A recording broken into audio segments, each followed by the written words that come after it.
Welcome to Wine, Food and Travel with me, Marc Millon, on Italian Wine Podcast. Listen in as we journey to some of Italy's most beautiful places in the company of those who know them best, the families who grow grapes and make fabulous wines. Through their stories, we will learn not just about their wines, but also about their ways of life, the local and regional foods and specialities that pair naturally with their wines, and the most beautiful places to visit. We have a wonderful journey of discovery ahead of us, and I hope you will join me. This episode is proudly sponsored by Vivino, the world's largest online wine marketplace. The Vivino app makes it easy to choose wine. Enjoy expert team support, door-to-door delivery, and honest wine reviews to help you choose the perfect wine for every occasion. Vivino. Download the app on Apple or Android and discover an easier way to choose wine.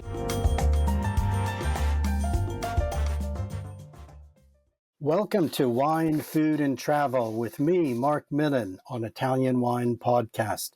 This week, my guest, American award-winning author and journalist Robert Camuto, will take us to the south of Italy as we discuss his latest book, South of Somewhere, Wine, Food and the Soul of Italy, published by the University of Nebraska Press. Welcome, Robert. Thanks for joining me. How are you today? Great. Thanks for having me, Marc. Well, it's really nice to meet you. I've enjoyed your book so much. I love Palmento, and I've really enjoyed immersing myself in the pages of South of Somewhere. It's a really fascinating book and a compelling book. I couldn't put it down. Thank you. Your book starts and finishes in Vico Equense, south of Naples, on the Amalfi Coast. Tell us about this special place and what it has meant for you. Well, Vico is the hometown of my mother's family, and it's actually on the other side of the Amalfi Coast. It's on the Sorrento Peninsula, facing Naples and Mount Vesuvius. So incredible views, seafront. The town itself is perched on this very dramatic seaside cliff, and there's a marina down below. And this was the place where I really discovered the south of Italy when I went with my grandmother in 1968. I was 10 years old, and I grew up in the northeast of the United States, a very continental sort of place with cold winters and deciduous trees. And it was in Vico Equense that I really discovered a way of life and a way of living, and really those Mediterranean flavors and aromas that have stuck with me throughout my life. I remember, to go to the sea, walking through the olive groves, picking figs off the trees, the smell of an aunt's, mocha on the stovetop with these little sweet breads she would have at the table. And those were all things that really, really have stuck with me. Before I appreciated wine, I really appreciated all those flavors and smells at the Italian table. Wow, that's a wonderful description. And in a way, these smells and tastes are your sort of equivalent to Proust's Madeleine that brings you back to your childhood. I love a phrase you have in the book where you say, it was in Vico Equense where you first learned that food could alchemize into emotion and that a meal could be an intoxicating adventure. Accompanying it all was wine. I guess for you, in this book, and as well as in Palmento, wine is that key to discovering not just a liquid beverage that we can all sometimes encounter and enjoy, but when wine is paired with local foods, it opens up and reveals that entire way of life that you're just suggesting there, and a way of life that is so different to life in northern Italy, in northern Europe, or indeed in North America. Yeah. Is that really the main subject, the interest for you in this book? Do you mean the wine aspect or the... No, I think it's this whole way of life, and wine as a way into that way of life. Yes, absolutely. And, what's really interesting about I think the further south you go in Italy, the richer, the more varied, and I would say the more almost Baroque the experience at the table is. And as a result of that, I think that wine was one component of a meal. It wasn't the main necessarily thing, but it was something that went with that on meal times where you had such an incredible range of flavors and spices. And, you've got things like in the South, we can think about in the summertime, the fresh mozzarella that's never been refrigerated, and ricotta, and those, tomatoes that grow in the volcanic soils.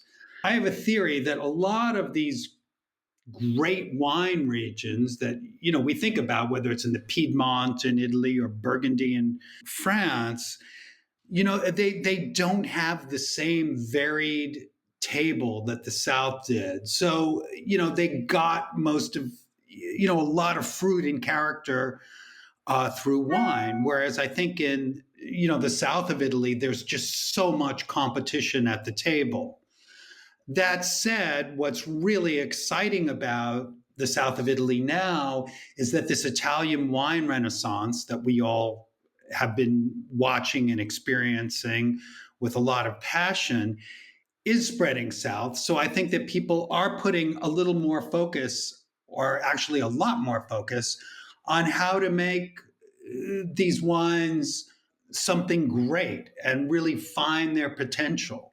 So it's really a bit of both, from the food side and also this new emerging wine scene. Yeah, and I think that's actually what's so compelling for me about your narrative and about your storytelling, because you're taking us on journeys across Calabria, Campania, Basilicata, Abruzzo, Puglia, Sicily, Lazio.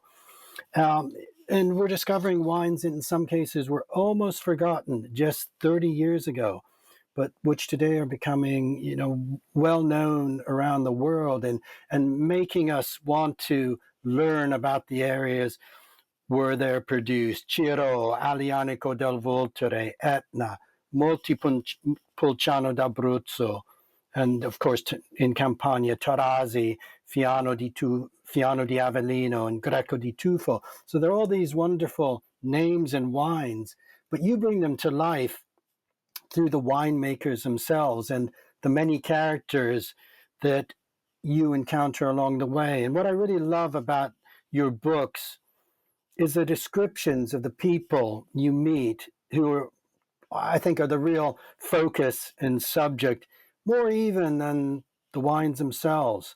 You've got a real gift for creating portraits of people precisely through their appearances, how they look, what shoes they're wearing, the way they speak. And actually that gives us an insight into the way they think, almost literally warts and all. I'm interested in a writer's. How do you achieve this with such vivid precision? I've always been interested in writing about people. Way back in the day, many, many years ago, in my earlier career, I wrote about politics in Texas, for example. And I've always been interested in writing about the people, the characters. Whether you're talking about it could be a leader or a company executive. What I'm always interested to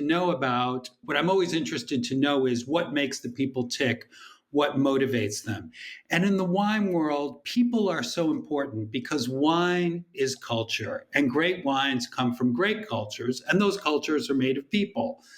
So I think that, if it weren't for 5 families in Burgundy, Burgundy wouldn't be what it is today. If it weren't for Angelo Gaia and some other producers in the Piedmont, we wouldn't know, Piedmont as it is today. So people are just so important. And I think also when you talk about the south of Italy, you have such rich characters. I mean, I've written about wine and food and travel, all over Europe. And in some cases, the characters are so great in Italy you love them so much. You can just almost leave your pad and pen on the table, and the story writes itself. Yeah, actually, I've met some of the people that you've described, and you are very, very laser like in your precision of your encounters. And actually, I think most of the or many of the really interesting and revealing encounters take place around the table, enjoying simple foods, often cooked directly in front of you. Somebody taking down off a shelf a frying pan and putting in a glug of their own extra virgin olive oil. And you can smell the garlic beginning to sizzle. And I could taste that creamy, oozing mozzarella di bufala that had been made just a few hours earlier when you were in Caserta. So these foods and wines, as you say, the wine is often just an element of the overall experience, but it's there that we really learn the most about the people, about a way of life through the foods and wines. Tell us about some of these iconic food experiences that you have in the book. Well, one of the things I wanted to mention there too, when you talk about like the preparation of the meal, in our brains, I mean, smell is so linked, to memory. And I think that's one thing that's come out in the last year or two, through the pandemic and people losing smell and learning about all of that.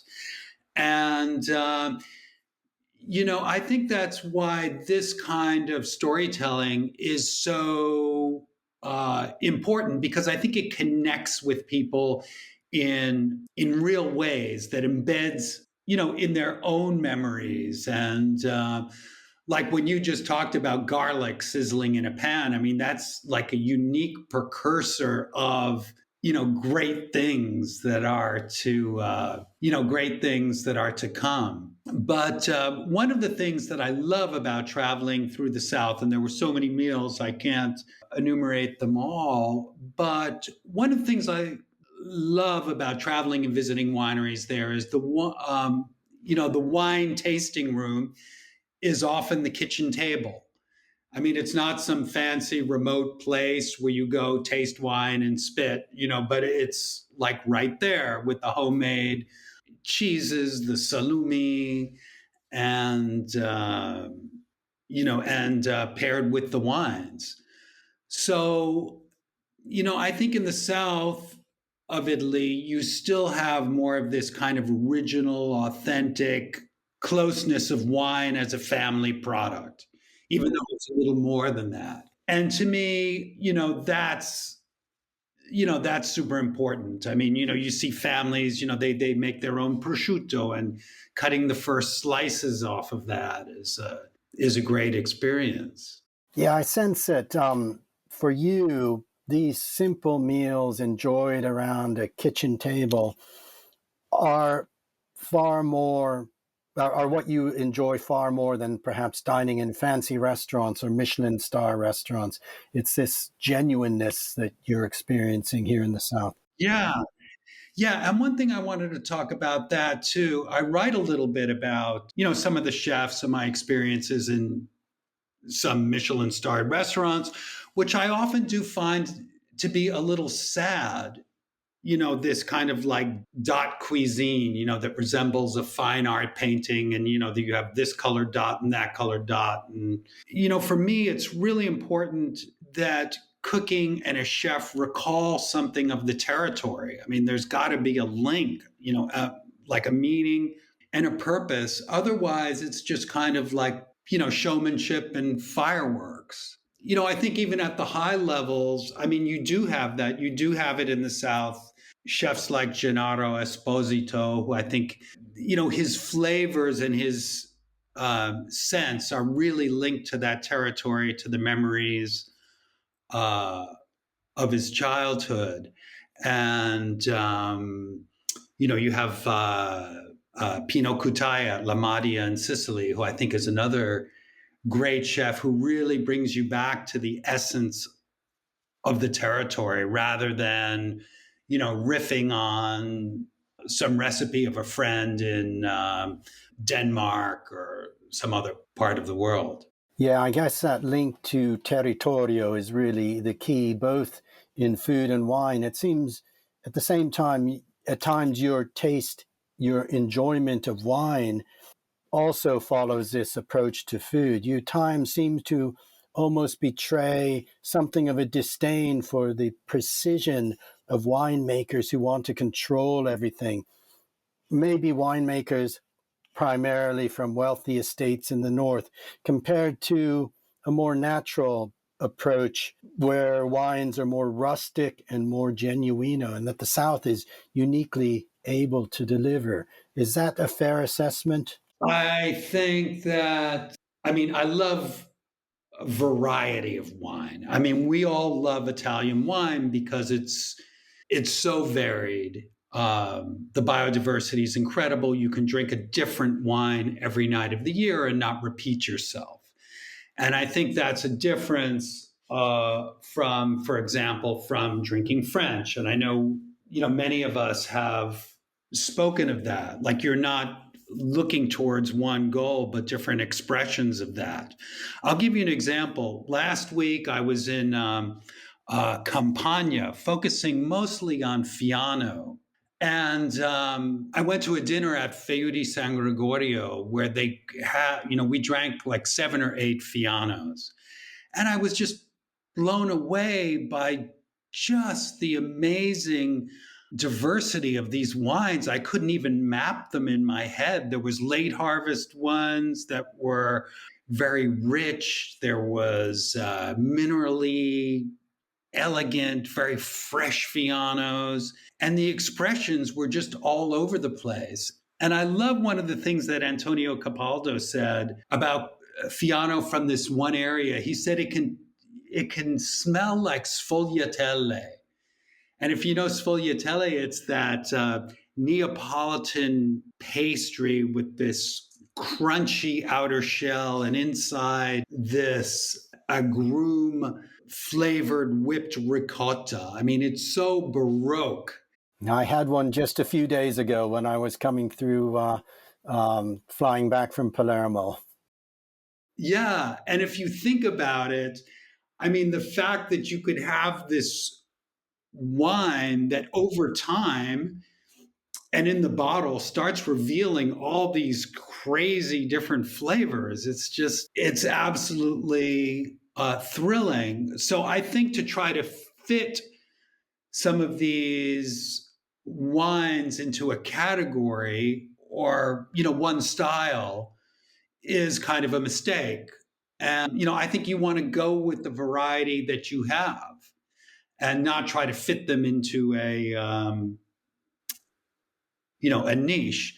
Now, one thing that is very interesting when you talk about some of these Southern wines, many of them are bottled up north. And I think that in a way has held them back.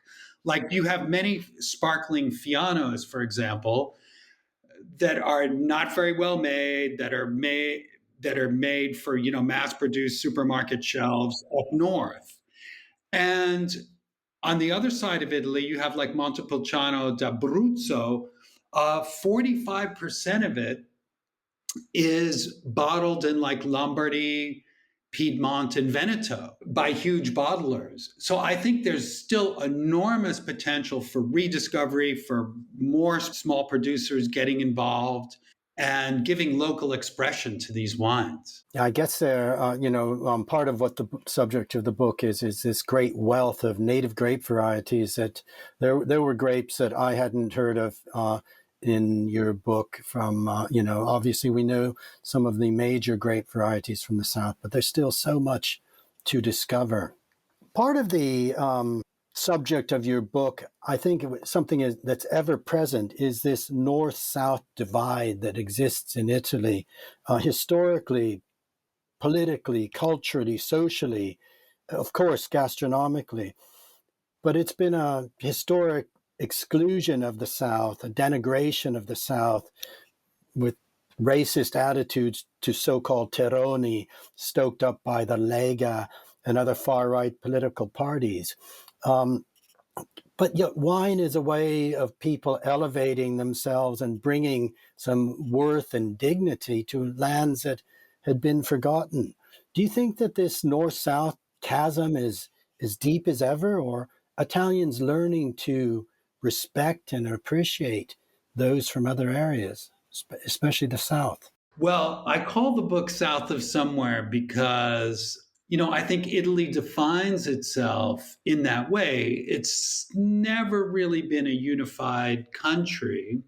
And rather than just a north south divide, I would say, like dividing the country into two pieces. I think it's many, many, many more pieces than that, divided by mountains and local cultures. And as I say in the book, everywhere is south of somewhere else. And I think that's how Italy defines itself. And I think in the last couple of years, you have had reminders of, different personalities in Italy saying, remember, there's always someone more north of you or more south of you. So I think it's a very relative thing. If you look at the north of Italy, I mean, look at Alto Adige. It used to be the south of Austria. Now it's the north of Italy. So I think at some deep level people understand that. And but once again, Italy, I think, is not so much organized around a north-south divide, but is uh, populations tend to be loyal to the local bell tower. And the best olive oil is the oil from over there. And the wine we drink here is the wine my father made. Or Yeah, that campanilismo. I mean, your subject is the South, but you're certainly not looking at it through rose-tinted glasses. Through you, we see the unfinished houses that blight the countryside, the chaos, the sometimes danger. Yet, in spite of it all, there's something here in the South that has vanished from other parts of Italy, indeed the rest of Europe. And would you say that something is the elusive soul of Italy that your book is in search for? And if so, how would you, in a few words, define that soul of Italy? well, I think there's just kind of a naturalness around. I think the family is a big part of it. The table, a way, a idea of community. And I think that's what has really held the South back from reaching its potential has been, many years of corruption, of, various mafias, a lack of opportunity, frustration, emigration from the area. But I think if you were to look back, say, in the chapter where I revisit Etna, what's very encouraging there is from the beginning of the Etna boom in the early zeros, I mean, you've seen that area really take off, and there's a real wine culture. And as Andrea Franchetti says, now young people can stay here. They can choose not to leave. And that's what's so important because these cultures are so rich. And it's just so important for young people to not have to leave, to go to Milan or London or New York, to be able to really valorize their territory. And that takes a lot of things. It takes a certain amount of confidence, vision, investment. And, little by little, it happens. There are areas of hope. It's not, like a wave that's suddenly sweeping over Italy, but it's shown that it can work and that people can make a living, they can valorize their territories and promote it to the rest of the world. Yeah, and actually, I think what's so interesting in your book is that we gain an understanding of why young people want to return to the land for those reasons you said, for the values, for the family, for those simple pleasures around the table that if you had a career elsewhere, people are missing that, and that's why they're returning and doing great things now. Yes, yeah. Well, at one point, as I speak about in the book, I think the two greatest riches of the South are its beauty and time. and that people still do have time there, which is something that it seems that maybe in modern life has become a more precious commodity. And so when you even think about the word mezzogiorno, for the South, you just think of these long, interminable afternoons. I mean, it just says it perfectly. And I think, mezzogiorno as a way of life has kind of shrunken in other parts of the world. Yeah, that's true. Well, Robert, it's been great to have a chance to meet, to have a chance to talk to you about all of this. I would prefer if we were doing it over a glass of wine and perhaps seated around a kitchen table with the smell of sizzling garlic in the background and sharing a meal, but perhaps we can meet sometime soon. South of Somewhere is a brilliant book. It's an important book, and it's one that anyone who loves Italian wine, food, and travel will want to purchase and read. Bravo, Robert. Thanks for joining us this morning. Thank you, Mark. Thank you so much. Salute. Salute. We hope you enjoyed today's episode of Wine, Food and Travel with me, Marc Millon, on Italian Wine Podcast. Please remember to like, share, and subscribe right here or wherever you get your pods. Likewise, you can visit us at ItalianWinePodcast.com. Until next time, chin chin.